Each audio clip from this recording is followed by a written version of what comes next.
ورحمة الله وبركاته. إن الحمد لله نحمده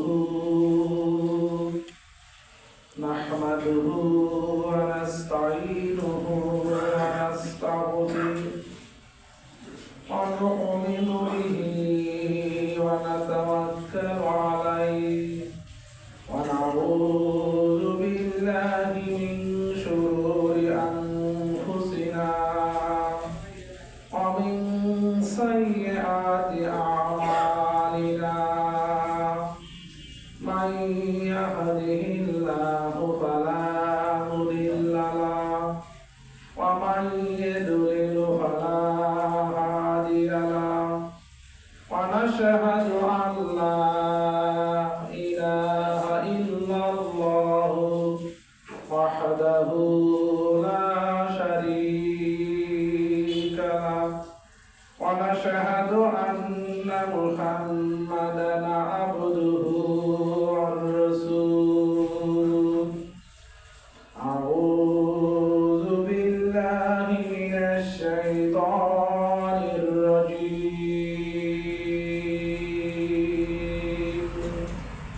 بسم الله الرحمن الرحيم.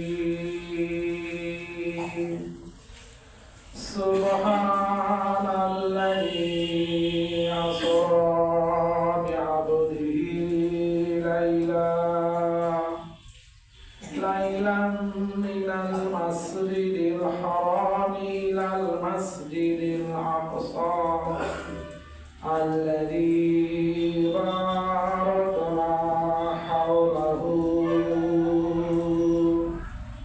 لنريه من آياتنا إنه هو السميع البصير.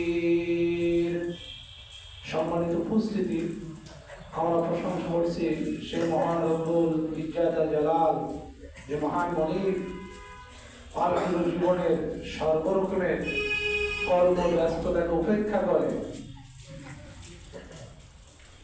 কেবলমাত্র মহান মনিবের সন্তুষ্টি অর্জনের জন্য ভোগরাতলী কেন্দ্রীয় মসজিদে আসার সুযোগ সৃষ্টি করে দিয়েছে। সে মহান মনিবের প্রশংসা করি। মহান আল্লাহ পাকের শেখানো ভাষায় সকলে বলি আলহামদুলিল্লাহ। রব্বানা লাকাল হামদ হামদান কাসীরান তয়্যিবান মুবারাকান ফীহি ইয়া রাব্বি লাকাল হামদু কামা ইয়ানবাগি লিজালালি ওয়াজহি ওয়া আযীমি সুলতানি। আল্লাহুম্মা ইগফির ওয়ারহাম ওয়া আনতা খায়রুর রাহিমিন। মহান মনিবের প্রশংসা করে নিলাম, দরুদ পেশ করছি সর্বযুগের সর্বকালের সর্বশ্রেষ্ঠ মহামানব, সর্বশ্রেষ্ঠ বিশ্বনবী, এ গ্রেট অ্যাস্ট্রোনট। সূক্ষ্ম ইতিহাস পর্যালোচনা করলে যেটি স্পষ্ট হয়, আকাশ গমনের দিক থেকে, নভোচারীর দিক থেকে একমাত্র ফার্স্ট অ্যাস্ট্রোনট হচ্ছে মুহাম্মদ রাসূলুল্লাহ সাল্লাল্লাহু আলাইহি ওয়াসাল্লাম। তিনি শুধু পৃথিবী কেন্দ্রিক পরিভ্রমণ করেছেন, পৃথিবীর মানব মণ্ডলীর সামনে পৃথিবীর নেতৃত্ব দিয়েছেন। পৃথিবীতে এমনটি নয়, ঊর্ধ্ব আকাশের নেতৃত্ব দানের দিক থেকে সবার শীর্ষে যিনি হচ্ছেন বিশ্ব নবী মুহাম্মদ রাসূলুল্লাহ সাল্লাল্লাহু আলাইহি ওয়াসাল্লাম। যাতে করে পৃথিবীর মানব মণ্ডলের মধ্য থেকে কেউ বিশ্ব নবীর র্যাঙ্ক, সম্মান, মর্যাদার দিক থেকে বিশ্ব নবীর উপরে পৃথিবীর কোন মানব মণ্ডলী এগিয়ে যেতে না পারে। এই কারণে আল্লাহ পাক নবীজিকে পৃথিবীর বাহিরে নিয়ে চলে গেলেন। এ রাসূল শুধু পৃথিবীতে নয়, ঊর্ধ্ব আকাশ তোমাকে পাড়ি দিতে হবে। শুধু চন্দ্র নয়, সূর্য নয়, মঙ্গল গ্রহ নয়, ইউরেনাস নয়, বুধ নয়, শুক্র নয়, বিশ্ব জগৎ এই পৃথিবীর বাহিরে তোমাকে নিয়ে যাব। এমনি ভাবেই তোমাকে দ্বিতীয় আসমানে নিয়ে যাব। তৃতীয়, চতুর্থ, পঞ্চম, ষষ্ঠ, সপ্তম, যখন এমনি ভাবে সপ্ত আসমান পাড়ি দিয়ে নবীজিকে আরো উপরে নিয়ে গেলেন, সিদরাতুল মুনতাহায় চলে গেলেন। আল্লাহ পাক যেন পৃথিবীর মানব মণ্ডলীকে, এই পৃথিবীর যত নভোচারী রয়েছে সমস্ত নভোচারীকে জানিয়ে দিচ্ছেন, এই পৃথিবীর নভোচারী, তোমরা তো চাঁদ নিয়ে গবেষণা করে যাচ্ছ, এটা তো তোমাদের বাড়ির কাছে। চাঁদকে নয়, সূর্যকে নয়, এই পৃথিবীকে নয়, তোমরা যেটাকে সৌর জগৎ বলে মনে করো, এর বাহিরে আল্লাহ পাক নিয়ে যাচ্ছেন নবীজি মুহাম্মদ রাসূলুল্লাহ সাল্লাল্লাহু আলাইহি ওয়াসাল্লামকে তিনি নিয়ে যাচ্ছেন। চলে গেলেন সপ্ত আসমান পাড়ি দিয়ে সিদরাতুল মুনতাহায় চলে গেলেন, আরো উপরে চলে গেলেন, বাইতুল মামুরের নিকটবর্তী হয়ে গেলেন। বাইতুল মামুর সম্পর্কে নবীজি বলছেন, পৃথিবীতে যে কাবা গৃহ রয়েছে, এই কাবা গৃহটি পৃথিবীর মানব মণ্ডলীর জন্য তৈরি করা হয়েছে, আল্লাহর পক্ষ থেকে নির্ধারণ করা হয়েছে। পৃথিবীর মানুষেরা কাবা ঘরকে তাওয়াফ করবে, কাবা গৃহের চারদিকে তারা ভোগ করবে, এটা পৃথিবীর মানব মণ্ডলীর জন্য। একই ভাবে সপ্ত আসমানের উপরে বাইতুল মামুরকে রাখা হয়েছে, যে বাইতুল মামুর প্রতিদিন এভরিডে 70,000 এঞ্জেল ভিজিট বাইতুল মামুর। সুবহানাল্লাহ, প্রতিদিন 70,000 ফেরেশতা বাইতুল মামুর তাওয়াফ করে। যারা একবার তাওয়াফ করেছেন, সেকেন্ড টাইম তারা আরেকবার তাওয়াফ করার সুযোগ পায় না। সুবহানাল্লাহ। নবীজি বললেন, বাইতুল মামুরে গেলাম, পৃথিবীর কাবার প্রতিষ্ঠাতা হযরত ইব্রাহিম আলাইহিস সালামকে বাইতুল মামুরে আমি দেখেছি। বাইতুল মামুরের পাশেই পিতা ইব্রাহিম আলাইহিস সালাম, তিনি সেখানে বসে আছেন। ইব্রাহিমের সঙ্গে যখন আমার কথোপকথন হলো, সালাম বিনিময় হয়ে গেল, এরপরে আমাকে আরো উপরে নিয়ে যাওয়া হলো, আরশ আজিম চলে গেলাম। এরপরে আমাকে জান্নাতের দিকে নিয়ে যাওয়া হলো, জান্নাতকে ভিজিট করলাম, জাহান্নাম ভিজিট করলাম। আমার রবের সাথে আমার রব যা কিছু দিক নির্দেশ দাও আমাকে নির্দেশ দিলেন। সব কিছু কমপ্লিট করেই এক রজনীর মাঝে, রজনীতে আমি আবার কাবা গৃহে ফিরে আসলাম। কাবা গৃহে এসে আবার ফজরের নামাজ পড়েছি, আমি শুরু করেছি আমি ঈশার পর। পুরো মিশনকে কমপ্লিট করে যখন ব্যাক করি পৃথিবীতে এসেই ফজর আযান হচ্ছে, ফজর নামাজ কমপ্লিট করেছি। এমনি ভাবেই বিশাল একটি সময়কে আমি অতিবাহিত করেছি। যখন এই বিষয়টি নবীজি মুহাম্মদ সাল্লাল্লাহু আলাইহি ওয়াসাল্লাম ছড়াচ্ছিলেন, তিনি দাওয়াত ছড়াচ্ছিলেন, যারা দুর্বল ঈমানের অধিকারী ছিলেন, আবু জেহেল কুরাইশি, তাদের মনের ভিতরে কনফিউজ, ধরেই নিলাম নবীজি মুহাম্মদ সাল্লাল্লাহু আলাইহি ওয়াসাল্লাম চলে গিয়েছে। কিন্তু এটা কি করে সম্ভব? রাতারাতি কাবা গৃহ থেকে বাইতুল জেরুজালেম পর্যন্ত, যেখানে আমরা ঘোড়ার পৃষ্ঠে তীব্র গতিশীল ঘোড়ার পৃষ্ঠে সাওয়ার হয়ে আমরা যখন যাই, আমাদের 20 দিন সময় লাগে। এই হলো পৃথিবী, কাবা টু জেরুজালেম। এখানেই শেষ নয়, সেখান থেকে আবার ঊর্ধ্ব আকাশ, সপ্ত আসমান পাড়ি, তারপরে আরশে আজিম, জান্নাত ও জাহান্নাম, আবার রাতারাতি ব্যাক করেছেন। How is it possible?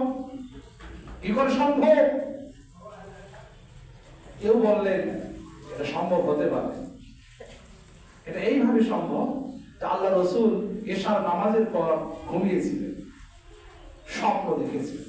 আর স্বপ্ন যোগে আনলিমিটেড সময় অতিবাহিত করা যেতে পারে, বিষয়টি স্বপ্নের মধ্য দিয়েই হয়েছে। এই ধরনের ডিসিশন কেউ দিতে লাগলেন।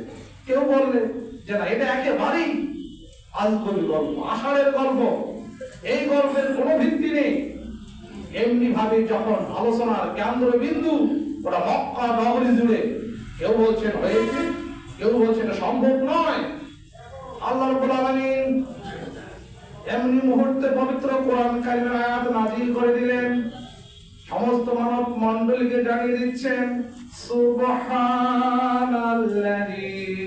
আসরা বিআবদিহি লাইলা মিনাল মাসজিদিল হারাম ইলাল মাসজিদিল আকসা আল্লাযী বারাকনা হাওলাহু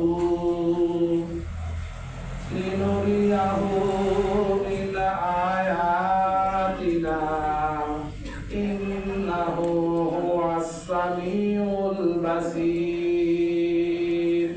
আল্লাহ পাক সূরা ইসরা ফার্স্ট আয়াতকে পৃথিবীতে নাযিল করলেন, করে সমস্ত প্রশ্নের জবাব একটি মাত্র আয়াতের মধ্য দিয়ে সমস্ত প্রশ্নের জবাব দিয়ে দিলেন। সুবহানাল্লাহ। আল্লাহ কারে বলে একটা মাত্র আয়াত নাযিল করলেন যে এই আয়াতের ভিতরেই তোমাদের মনের ভিতরে যত রকমের কোশ্চিন দেখা যায়, প্রত্যেকটি প্রশ্ন আয়াতের সামনে সাবমিট করো, তাহলে জবাবটা পেয়ে যাবে। সুবহানাল্লাহ, সুবহানাল্লাহ। মানবীয় কোয়ালিটি থেকে যিনি ঊর্ধ্বে, তিনি হচ্ছেন রব, তিনি হচ্ছেন আল্লাহ পাক। আল্লাহ পাক বলেছেন সুবহান, একজনকেন আল্লাহ, মহামহিমান্বিত, সমস্ত দুর্বলতা অক্ষমতা থেকে মুক্ত যিনি, সে আল্লাহ পাক। সুবহানাল্লাযী আসরা, যিনি সর্বরকমের মানবীয় দুর্বলতা থেকে মুক্ত, তিনি he leads a space mission. সে আল্লাহ পাক একটি মিশন পরিচালনা করে যাচ্ছে। সুতরাং অসম্ভব কোথায়? সুবহানাল্লাহ বলেন। আজটা ঘটাচ্ছেন কে? আল্লাহ পাক। আল্লাহর সংজ্ঞা কি? হুয়াল্লাহুস সামাদ, কুল হুয়াল্লাহু আহাদ, আল্লাহুস সামাদ। আল্লাহ এক, আল্লাহুস সামাদ। আল্লাহ ইজ ইটারনাল, স্বনির্ভর, যিনি কোনো কিছুর উপর নির্ভর করেন না, তিনি হচ্ছেন আল্লাহ পাক। সেই আল্লাহ পাক কাজটি ঘটাচ্ছেন। সূত্র অসম্ভব কোথায়? আল্লাহ পাক বলেছেন কাজটি আমি আমি আমি এই মিশনকে আমি পরিচালনা করে যাচ্ছি। আমরা এই যে সুবহানাল্লাহ সুবহানাল্লাহ বলি, বিভিন্ন যখন ফজিলতময় হাদিস বর্ণনা করি, এই যে রমজান মাস আসতেছে, এই যে বলি রমজান মুবারকে একটি নফল কাজ আর একটি ফরজ কাজের সমান সব আল্লাহ পাক দিয়ে দেন। কি বলতেছেন আপনারা? সুবহানাল্লাহ বলতেছেন। কেন বললেন? আশ্চর্য হয়েছে। আরে কি আশ্চর্য! নফল কাজ করব, ফরজিয়তের সমান সওয়াব দেবে, অবাক করার মতো। তো আল্লাহ পাক এখানে সুবহান শব্দটি ব্যবহার করছেন, যে বিষয়টি এত আশ্চর্যপূর্ণ, এতটাই অবাক করে দিবে, এই অবাক করে দিচ্ছে তোমাদেরকে। সুতরাং বিষয়টিকে খুব ভালো করে ভাবো। এই কথা আল্লাহ পাক শব্দটি ব্যবহার করছেন, যেখানে ঘটনার বর্ণনা দিচ্ছেন, বলছেন সুবহানাল্লাযী আসরা বিআবদিহি। সুবহান, কি আশ্চর্যপূর্ণ একটি বিষয় তোমাদের কাছে। আর এই কাজটি যিনি লিড করে যাচ্ছেন, পরিচালনা করে যাচ্ছেন, তিনি হচ্ছেন তোমার রব আল্লাহ।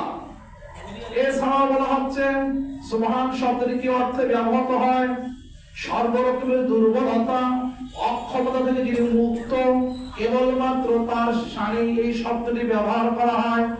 আল্লাহ পাক কি বোঝাচ্ছেন? আল্লাহ পাক বলছেন আল্লাহ হচ্ছেন তিনি, Allah is he who is free from all kind of weakness and wrong, যিনি সর্বরকমের দুর্বলতা ও অক্ষমতা থেকে যিনি মুক্ত, তিনি হচ্ছেন তোমার রব, তোমার আল্লাহ পাক। সেই আল্লাহ পাক এই মিশন পরিচালনা করছেন। সুতরাং অসম্ভব কোথায়? অসম্ভব বলতে কিছু আছে?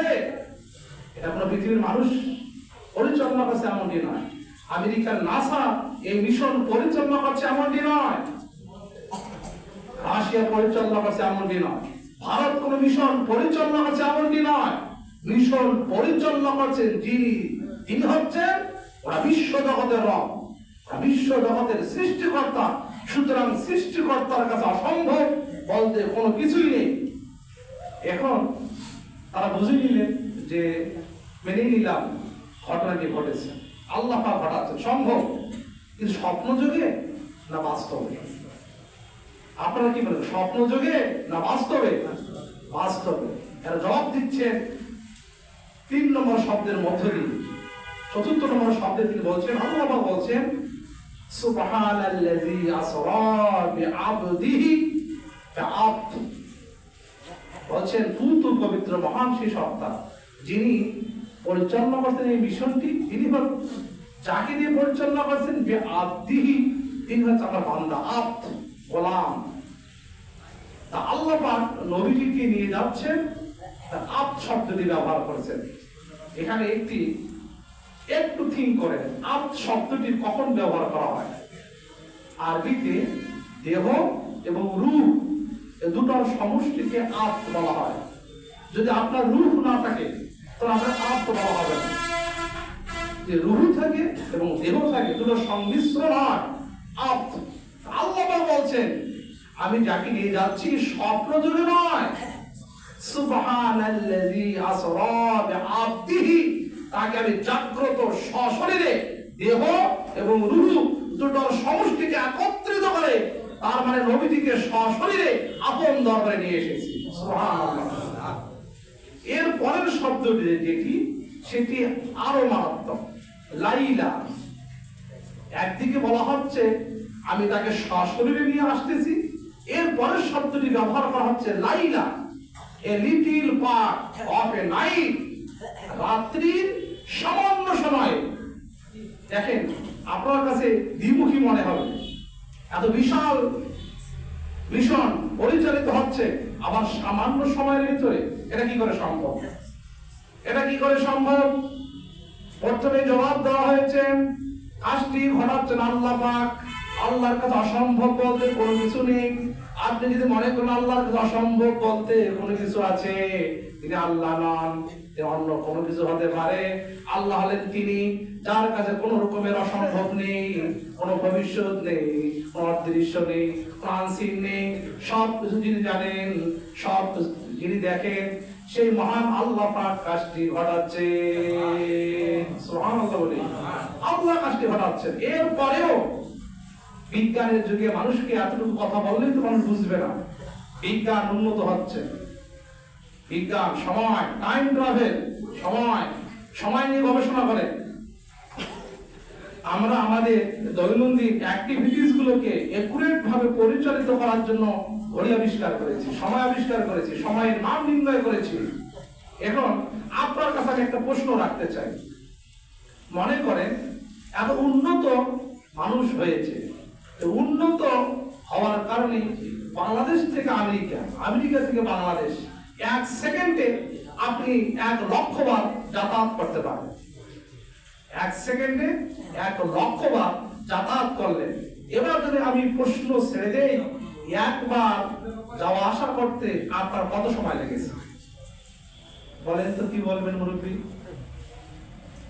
সময় মাইনাস হয়ে গেছে। সময়টা কি হয়ে গেছে? মাইনাস। বিজ্ঞান বলছে সময়ের থেকে, আলোর থেকে তীব্র গতিতে যখন পৃথিবীর মানুষ ছুটবে, টাইম তখন মাইনাস হয়ে যায়, টাইম পিছনের দিকে চলে যায়। আল্লাহ পাক নবীজিকে এত দ্রুত, এত স্পিডে নিয়ে যাচ্ছেন, পৃথিবীর সমস্ত টাইম ক্লোজ, বরং সময় মাইনাসের দিকে, মাইনাসের মধ্য দিয়ে আল্লাহ রাসূল হাজার হাজার বছর অতিক্রম করে, পরিভ্রমণ করে, ভিজিট করে পৃথিবীতে ব্যাক করেন। পৃথিবীর কি 1 সেকেন্ড সময় যাবে? যাবে না। কিন্তু আল্লাহ পাক 1 সেকেন্ড যাবে না এমনটিও নয়। আল্লাহ রাসূল বলছেন আমি এশার নামাজের পর বের হয়েছি, আর ব্যাক করেছি কখন? ফজরের নামাজ পর। কত সময়? আলোর গতি কত? প্রতি সেকেন্ডে 1,86,000 মাইল। পৃথিবী থেকে যদি আপনি সূর্যে যেতে চান আলোর গতিতে, যে সূর্যকে আমরা দেখি, এই সূর্যের আলো পৃথিবীতে আসতে কত মিনিট সময় লাগে? 9 মিনিটেরও কম। 8 মিনিট কত সেকেন্ড যেন লাগে। তো যদি আপনি সেই আলোর গতিতে সূর্যের দিকে ছুটতে পারেন, 9 মিনিট আপনি সূর্য যাবেন। আচ্ছা, 9 মিনিটের সূর্য, এখন যদি আপনি সে আলোর গতির থেকে আরো কয়েক লক্ষাধিক গতিতে যদি আপনি স্পিডে পরিভ্রমণ করেন, তাহলে টাইম মাইনাস হয়ে যাবে। আল্লাহ পাক এমনি ভাবে পৃথিবীর মানব মণ্ডলীকে বোঝাচ্ছেন, আমি আমার নবীজিকে আমার দরবারে নিয়ে আসতেছি। তোমরা যদি মনে করো তোমরা মরুভূমিতে যেভাবে ঘোড়ার পৃষ্ঠে সাওয়ার হয়ে চলাফেরা করো, আমি নবীজিকে ওই স্পিডে নিয়ে আসতেছি, এমনটি নয়। তোমরা মরুভূমিতে গাধার পৃষ্ঠে সাওয়ার হয়ে এক জায়গা থেকে আরেক জায়গায় যাও। তোমার রব কোন গাধাকে ব্যবহার করে নাই, মরুভূমির উট ব্যবহার করে নাই, পৃথিবীর কোন যান্ত্রিক শক্তিকে ব্যবহার করে নাই। তোমার রব নবীজিকে নিয়ে আসতেছেন বোরাকে করে, এমন একটি বাহন, যে বাহন সম্পর্কে আল্লাহ রাসূল বলছেন, আমি আমার বোরাকে উঠে যখন বসলাম, সেখানে আমার দৃষ্টি যায়, বোরাক সঙ্গে সঙ্গে মুহূর্তে সেখানে গিয়ে হাজির হয়ে যায়। সুবহানাল্লাহ বলে, যেখানে এই দৃষ্টি আমার বোরাক সেখানে গিয়ে প্রেজেন্ট। এই স্পিডে বোরাক বারকুম থেকে, যার অর্থ বিজলি, আলো, আলোর গতি। আল্লাহ পাক, আল্লাহ রাসূল আজ থেকে 1400 বছর আগেই পৃথিবীর মানব মণ্ডলীকে ধারণা দিচ্ছেন, আমি ঊর্ধ্ব আকাশ পাড়ি দিচ্ছি। সেটা পৃথিবীর কোন যান্ত্রিক, পৃথিবীর কোন যানবাহনে এমনটি নয়। আমি যেভাবে চলে যাচ্ছি সেটা আলোর গতি। যে আলোর গতি সম্পর্কে তোমরা ধারণা লাভ করো, সে আলোর গতিতে আমি বিশ্ব জগৎ পরিভ্রমণ করছি। আজকের বিজ্ঞান বলছে যদি আল্লাহ রাসূল আলোর গতিতে ছুটে যান, তাহলে মোটেই এটা সম্ভব নয়। অবশ্যই আল্লাহ রাসূল আরশ আজিম পরিভ্রমণ করেছে। সুবহানাল্লাহ। আল্লাহ রাসূল যদি ঘটনা চক্র এরকম বলে যেতেন যে আমি আরাবিয়ান পুরো তেজি উটের পৃষ্ঠে সাওয়ার হয়ে বা ঘোড়ার পৃষ্ঠে সাওয়ার হয়ে আমি ঊর্ধ্ব আকাশ পাড়ি দিয়েছি, আজকের মানুষ সেটাকে ছিঁড়ে নিক্ষিপ্ত করে, কি আশ্চর্য! এটি সম্ভব? আদৌ সম্ভব না। তিনি বলছেন আমি বোরাকে চলে যাচ্ছি আলোর গতিতে, বিজলির গতিতে আমাকে নিয়ে যাওয়া হচ্ছে। কাজেই ফজর থেকে এশা থেকে শুরু করে ফজর পর্যন্ত আলোর গতিতে ছুটতে গিয়ে এত লম্বা সময়ের প্রয়োজন নেই, এত লম্বা সময়ের প্রয়োজন নেই। তাছাড়াও এত স্পিডে যাচ্ছেন, সময় মাইনাসের মধ্য দিয়ে আল্লাহ পাক তার নবীজিকে নিয়ে যাচ্ছেন। হয়তোবা পৃথিবীর মানুষদের ধারণা এরকম, তারা যখন কোনো অলৌকিক কোনো কিছু বিষয় দেখেন যেটা তাদের বিবেকে ঢুকতে চায় না, তখন ওই সমস্ত লোকদেরকে যাদের মধ্য দিয়ে ঘটনাগুলো সংঘটিত হয়, তখন তারা তাদেরকে আল্লাহর পর্যায়ে নিয়ে যায়, ফেরেশতার পর্যায়ে নিয়ে যায়।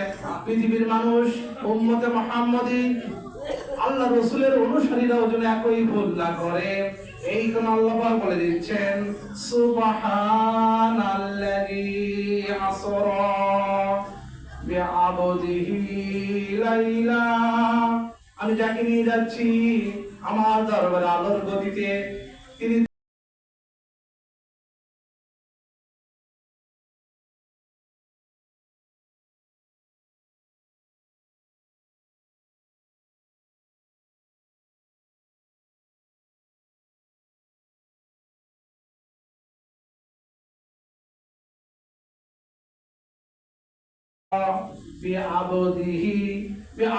শব্দকে বাদ দিয়ে মুহাম্মদকে নিয়ে যাচ্ছি, রাসূলিহি আর রাসূলকে নিয়ে যাচ্ছেন। এমন কোন শব্দ আল্লাহ পাক সিলেক্ট করতে পারতেন, এই রকমের শব্দ তিনি বাছাই করলেন না। এই কারণে বাছাই করেন না, কারণ আল্লাহর কাছে সবথেকে বেশি যেটা ইম্পর্টেন্ট সেটা হলো ওরা পৃথিবীর সমস্ত মানব মণ্ডলী আল্লাহর বান্দা, আল্লাহর গোলাম, আল্লাহর দাস। নবী রাসূল যা কিছু হোক না কেন, মূল যে বিষয়টি, মৌলিক যে বিষয়টি, সমস্ত মানুষ আল্লাহর বান্দা, আব্দ, গোলাম, দাস, এটাই মুখ্য। নবী রাসূল গৌণ বিষয়, মুখ্য কি? আব্দ, বান্দা, গোলাম।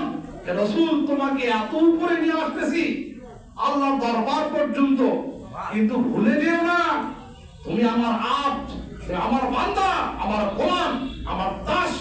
আমি তোমার উপরে ওহী করি, ওহীর কারণে তুমি অনেক সম্মান আর মর্যাদার অধিকারী। এত উপরে নিয়ে আসলেও তুমি কিন্তু আব্দিয়াতের জায়গা থেকে তোমাকে মুক্ত করা হয়নি। কিয়ামতের দিন বান্দার কাতারে, অন্যান্য পৃথিবীর মানব মণ্ডলীর কাতারে তোমাকে দাঁড়াতে হবে বান্দা হিসাবে। এটার একটি জবাব দেওয়া হচ্ছে, নবীজিকে সাবধান, সতর্কতা করে দেওয়া হচ্ছে, সাবধান। এখানে শেষ নয়, আল্লাহ রাসূলের যারা অনুসারী রয়েছে তাদেরকে সাবধান করে দেওয়া হচ্ছে, হে অনুসারীরা, তোমরা আবার অন্য কোনো কিছু ভুল ভাবিও না। আল্লাহ রাসূল এত উপরে চলে যাচ্ছেন, তিনি ফেরেশতা হয়ে গিয়েছেন, মানুষ থেকে বেরিয়ে গিয়েছে, এমনকি যেন তোমরাও ধারণা করতে না পারো। এই কারণে আল্লাহ পাক শব্দটি ব্যবহার করছেন, সুবহানাল্লাযী আসরা বিআবদিহি। এই মিশনটা আমি যে পরিচালনা করে যাচ্ছি, যাকে নিয়ে যাচ্ছি, তিনি তোমাদের মতোই একজন গোলাম, বান্দা, দাস কিনে যাচ্ছি, গোলাম কিনে যাচ্ছি, তাকে রসুল করে পৃথিবীতে আমি পাঠিয়েছি। এই জবাব দেওয়া হচ্ছে।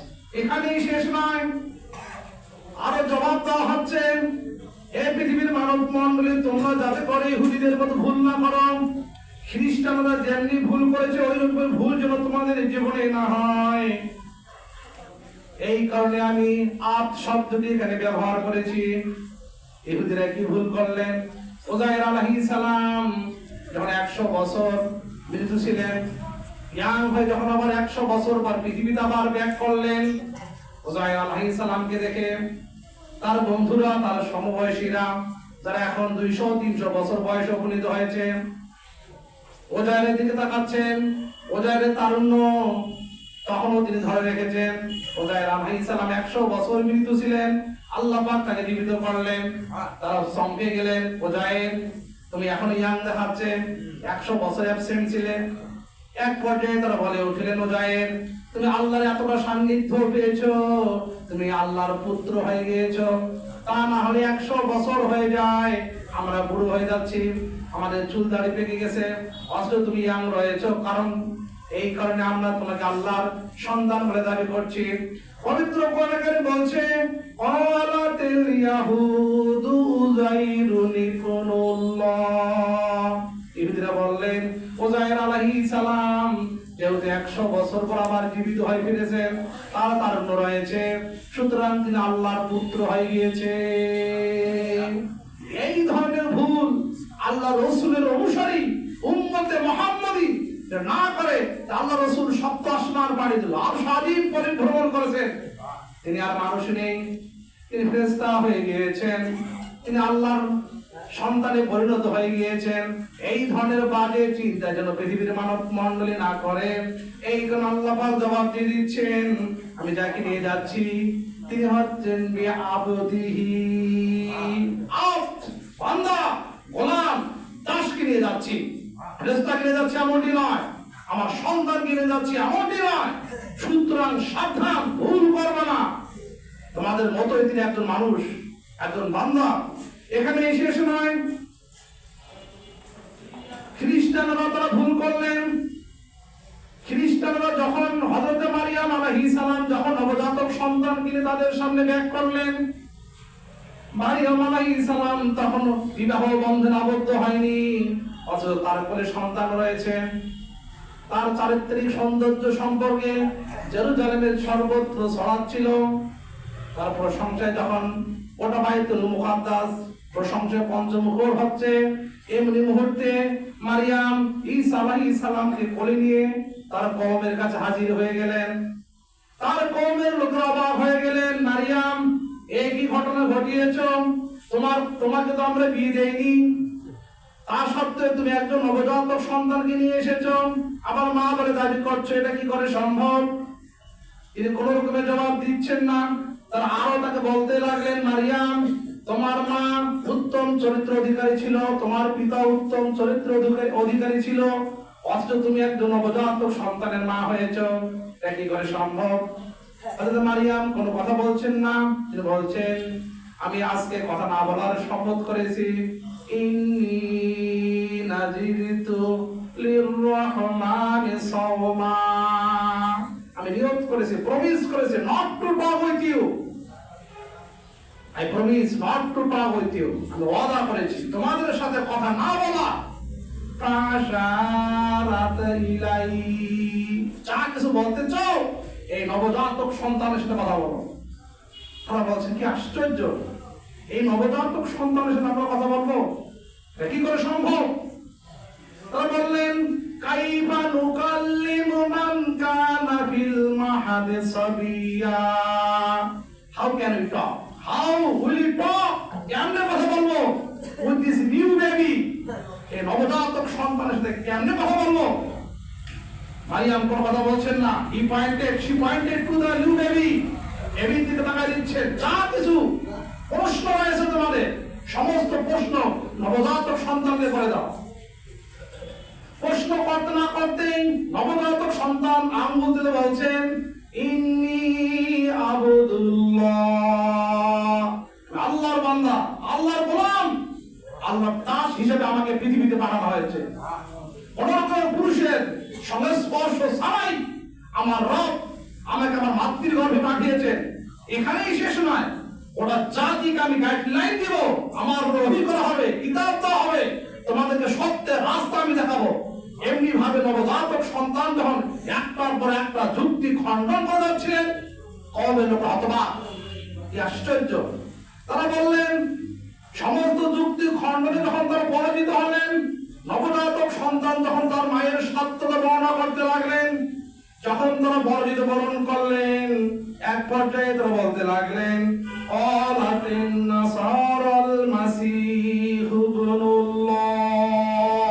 তারা বললেন আমরা শিওর হয়েছি, এই বিষয়ে শিওর হয়েছি যে তুমি আল্লাহর পক্ষ থেকে প্রেরিত বার্তাবাহক, যা কিছু দাবি করো না কেন, তুমি মূলত আল্লাহর সন্তান। আউযুবিল্লাহ। তারা আল্লাহর সন্তান বলে দাবি করলো, একটি অলৌকিক শক্তি দেখা মাত্রই তারা আল্লাহর সন্তান বলে দাবি করলেন। অথচ ঈসা আলাইহিস সালাম কখনো বলে নাই যে আমি আল্লাহ রাসূলও বলে নাই। তিনি বলেছেন আব্দুল্লাহ, আমি আল্লাহর বান্দা, আল্লাহর গোলাম। দেখেন কোরআনের আয়াতটার দিকে লক্ষ্য রাখেন। যখন এই প্রশ্ন করলেন, সর্বপ্রথম তিনি তার পরিচয় দিলেন ইন্নী, নিশ্চয় আমি আব্দুল্লাহ, আল্লাহর বান্দা, আল্লাহর গোলাম। ওরা বলছে না, তুমি এখন আল্লাহর পুত্রে পরিণত হয়েছো। আউযুবিল্লাহ। এত উপরে, এত উপরে ঊর্ধ্ব আকাশ পাড়ি দিচ্ছে মুহাম্মদ রাসূলুল্লাহ সাল্লাল্লাহু আলাইহি সাল্লাম। পৃথিবীর মানুষ যেন ইহুদিদের মতো, খ্রিস্টানদের মতো সেম ভুল না করে, এই কারণে আল্লাহ বলে দিচ্ছেন সুবহানাল্লাযী আসরা বিআবদিহি লাইলা। এই যে আমি মহাশূন্য পাড়ি দিচ্ছি, যাকে নিয়ে যাচ্ছি তাকে সন্তান ভাববা না, আল্লাহর সন্তানে পরিণত হয়েছে এমনটি নয়। তিনি আমার বান্দা, আমার গোলাম, আমার দাস, আমার গোলামকে নিয়ে আমি মহাশূন্য পাড়ি দিচ্ছি। সুবহানাল্লাহ বলি। কাজেই যাকে নিয়ে যাওয়া হচ্ছে তিনি আল্লাহর বান্দা, আল্লাহর গোলাম, আল্লাহর দাস।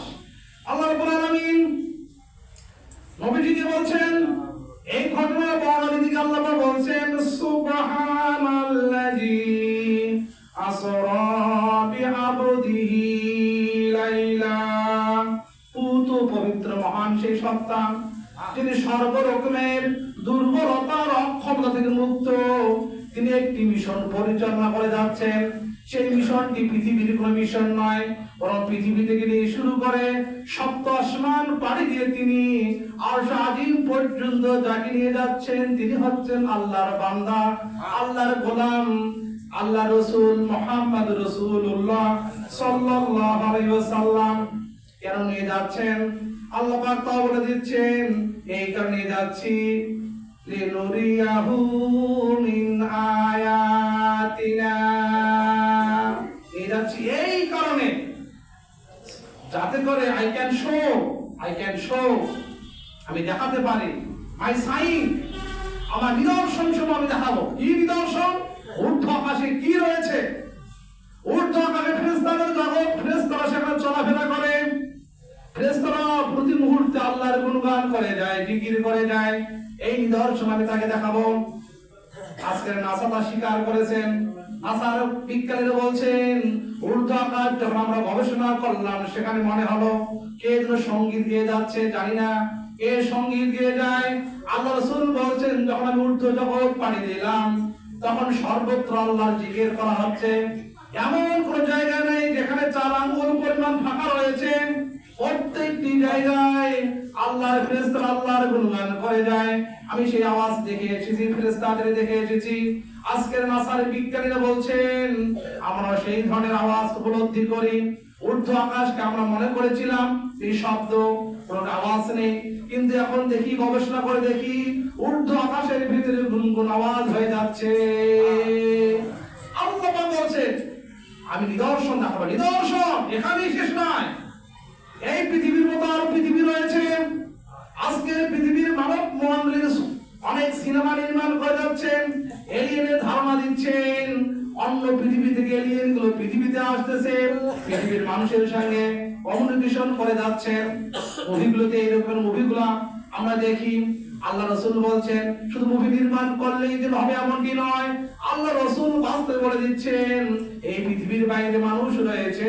আমি আদম আলাইহিস সালামের সাথে কথা বলেছি, ঈসা আলাইহিস সালামের সাথে কথা বলেছি, আমি ঊর্ধ্ব আকাশ যখন পাড়ি দিয়েছি এমনি ভাবে আম্বিয়া আলাইহিস সালামদের সাথে আমার কথোপকথন হয়েছে। তার মানে নবীজি বলছেন এই পৃথিবীর বাইরে মানুষের অস্তিত্ব রয়েছে, প্রাণের অস্তিত্ব রয়েছে। এখানেই শেষ নয়, আল্লাহর নবী আরো ঘোষণা দিচ্ছেন এই পৃথিবীতে বাইতুল যে কাবাগৃহ তোমরা দেখো, এই কাবাগৃহের মতো আরেকটা ঘর আমি বাইতুল মামুরকে দেখে এসেছি।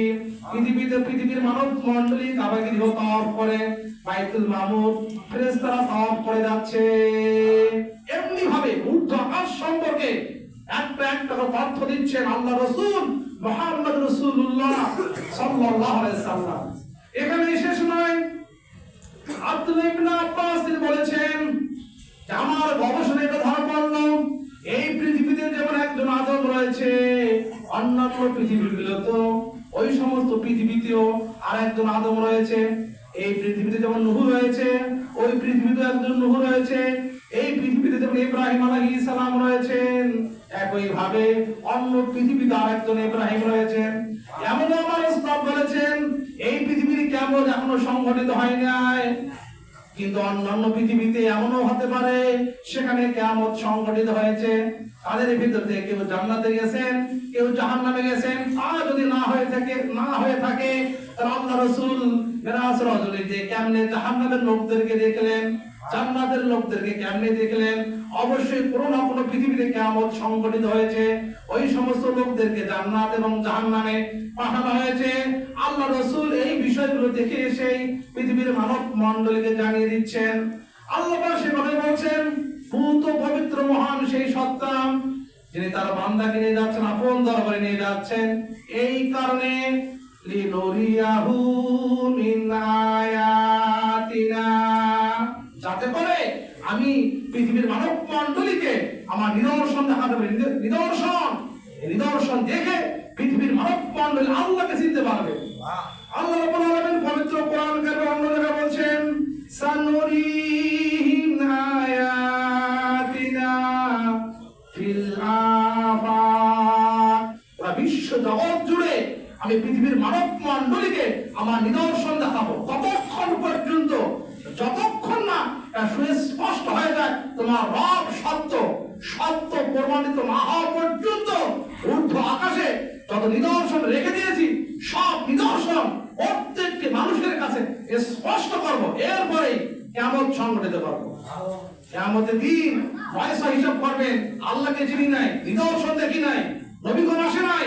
আল্লাহ বলছেন নবীদের আসার যাত্রাকে ক্লোজ করেছি, কিন্তু আনলিমিটেড নিদর্শন বিশ্ব জগতে রেখে দিয়েছি, যাতে করে কিয়ামতের দিন জবাবদিহিতা যখন মুখোমুখি করব আর বান্দা যখন বলবে আল্লাহকে চিনতে পারি নাই, বলা হবে তুমি কি নিদর্শন দেখো নাই?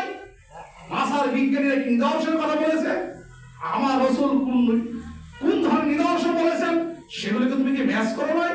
তোমার জীবনকে কোন দিকে তুমি নিয়ে গেছো? প্রত্যেকটি প্রশ্নের জবাবদিহিতা যাতে করে বান্দা কমপ্লিটলি মুখোমুখি হতে পারে, এরপরেই এই পৃথিবী ক্লোজ হবে।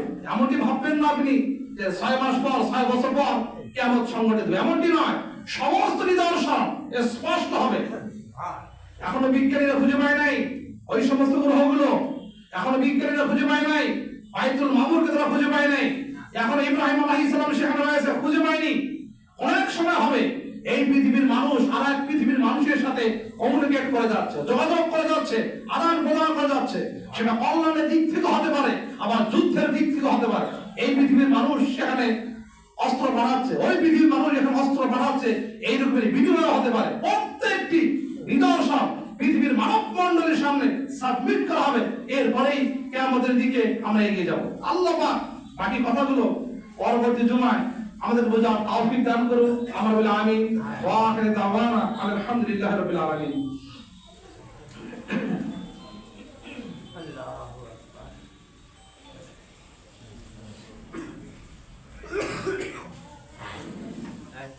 প্রিয় উপস্থিতি, আলোচনার শেষ পর্যায়ে যেটি কথা বলবো সেটি হচ্ছে এই যে আমরা অনেক অর্থ এখানে দিয়েছি মসজিদকে নির্মাণ করতে, পুনর্নির্মাণ করতে গিয়ে অনেক অনেক অর্থ আপনারা দিয়েছেন। কষ্টার্জিত অর্থ কেউ কোনো ব্যক্তির স্বার্থে এত অর্থ দেবে এটা আদৌ কি কল্পনা করা যায়? কেবলমাত্র দিয়েছি আল্লাহর সন্তুষ্টির জন্য। সুবহানাল্লাহ বলুন। দিয়েছি বলেই আজ আমরা একটি সুন্দর কমপ্লেক্স, একটা সুন্দর ভবন পেয়েছি, মসজিদ পেয়েছি, কিন্তু এখানে অনেকগুলো কাজ আমাদের এখনো কমপ্লিট করতে পারি নাই। আমি এটাও জানি অনেক দানবীর এখানে এসেছেন, যারা এখানে অনেক অর্থ দিয়েছেন। তাদের নামগুলো আমি এই মুহূর্তে না বলি, তাদের অর্থনৈতিক সংমিশ্রণ, আমাদের প্রচেষ্টা, আল্লাহ পাকের অনুগ্রহ, দয়া, করুণা আমাদেরকে এই পর্যায়ে নিয়ে এসেছে। বিভিন্ন গার্ডিয়ান আপনারা এসেছেন, আপনাদের অনেক দান করার স্বপ্ন থাকে, আমরা জানি। আপনারা যদি একটু ইচ্ছে করেন, চেষ্টা করেন, আমাদের দিকে আপনাদের দানের হাতটা বাড়িয়ে দিতে পারেন, আমি সেই রিকোয়েস্ট করবো। আমাদের সব থেকে ইম্পর্টেন্ট যে কাজটি সেটি হচ্ছে টাইলস। এই টাইলস এখন আমাদের হয়নি, এই টাইলস কমপ্লিট করতে গিয়ে যা কিছু লাগবে, আব্দুর রউফ আমেরিকা প্রবাসী, তিনি ঘোষণা দিয়েছেন আমাদের মসজিদের এই ওয়াল টাইলস লাগাতে যত টাইলস লাগবে সমস্ত টাইলস সেই আমেরিকান প্রবাসী ভাই আব্দুর রউফ তিনি দান করতে চেয়েছেন। আমরা তার জন্য প্রাণ খুলে দোয়া করি, আল্লাহর জন্য তার এই দানকে কবুল করে নেন বলে আমি তার জীবন সুন্দরভাবে পরিচালিত হওয়ার তৌফিক দান করেন। আল্লাহ পাক তাকে যেন হায়াতে তাইয়্যিবা দান করেন, পরকালের জন্য মসজিদকে কেন্দ্র করে তাকে জান্নাত দিয়ে দেন। আমিন। এরপরে আমাদের ইমরান আরেক ভাই, তিনি এই ফ্লোরের টাইলস করতে গিয়ে তিনি বলেছেন যে আমি ৭৫,০০০ টাকা দেব। সুবহানাল্লাহ। আল্লাহ পাক তাকে হায়াতে তাইয়্যিবা দান করুন বলে আমিন। তাদের পরিবার পরিজনকে সুস্থ রাখুক বলে আমিন। এরপরে আমাদের দৌলা ভাই, আমি শুরু থেকে দেখেছি এমন কোনো পারপাস নেই মসজিদের যেটা তিনি অংশগ্রহণ করেন নাই। হয়তোবা তিনি ভেবেছেন যে এবছর এবার কেন আমি পিছিয়ে থাকবো, টাইলসে অংশগ্রহণ করেছেন। তিনি বলেছেন আমি ২৫,০০০ টাকা দান করবো। সুবহানাল্লাহ বলি, আলহামদুলিল্লাহ বলি, এবং ভাইয়ের জন্য দোয়া করি আল্লাহ পাক জানে এবং মালে বরকত দান করবো বলে আমিন। ফাইনালি আমি একটা কথা বলতে চাচ্ছি, রাগ করবেন না, রাগ করবেন না। এই জায়গাটা টাইলস করতে গিয়ে যতটুকু টাইলস লাগবে আমি দেব। সুবহানাল্লাহ। এই জায়গাটা মিম্বারের জায়গাটা যতটুকু টাইলস লাগবে আপনারা আমাকে বলবেন, এটা আমি দিব। একটা রিকোয়েস্ট আমার আছে, সবাই বসে আছেন না, আমি একটু অনুরোধ হাত জোর করে বলবো, যে যেখানে বসে আছেন একটা করে টাইলস দিবেন। রাজি তো? যারা যারা রাজি একটা হাত তুলেন মেহরবানি করে। নিজ নিজ জায়গাটা, আমরা চাইতে যাবো না, নিজ নিজ জায়গাটা একটা করে টাইলস দিবেন, এটা আমার রিকোয়েস্ট। যাতে করে অনেক হাত নামান, please put your hand out, put your hand out, হাত নামান, হাত নামান। নিজ নিজ ওই ঈদের মুয়াজ্জিন নামাজ পড়তে যাই, নামাজ নিয়ে যাই না বর্ষাকালে বিশেষ করে স্পেশালি। তো আপনি যেখানে পড়বেন অথবা আপনার প্রাইসটা আপনি দেন, সবাই একটা করে প্রাইস। কত লাগবে? না ২,০০০ লাগবে, ১,৫০০ লাগবে, একটা করে price. It's my request to you, of course you should promise with us. আপনাকে ওয়াদা করা হচ্ছে আমাদের সাথে সবাই একটা করে প্রাইস দিব বলে ইনশাআল্লাহ। আমার বিশ্বাস আমাদের প্রাইস মনে আর ঘাটতি থাকবে না। এতটুকু বলেই আপনাদের সবার সুস্বাস্থ্য কামনা করছি। আসলে এখানে একটা প্রাইস দেবেন, আপনি এখানে প্রাইস লাগাচ্ছেন এমনটি নয়, আপনি জান্নাতে যেন আপনার প্রাইস লাগাচ্ছেন। সুবহানাল্লাহ। মান বানা লিল্লাহি মাসজিদান বানাল্লাহু বাইতান, পৃথিবীতে যেন আল্লাহর ঘর বানাবে, আল্লাহ পাক তার জন্য জান্নাতে ঘর বানাবে। আজই আমি আবারও রিকোয়েস্ট করতেছি, আপনারা স্বেচ্ছায় আমাদের অর্থ বিভাগের কাছে যোগাযোগ করবেন, বলবেন যে ভাই এই যে আমি হাত তুলেছিলাম, এ আমার টাইসের অর্থটা আপনি নেন। আল্লাহ পাক আমাদের সবাইকে বুঝার তৌফিক দান করুন। আবার বলে আমিন।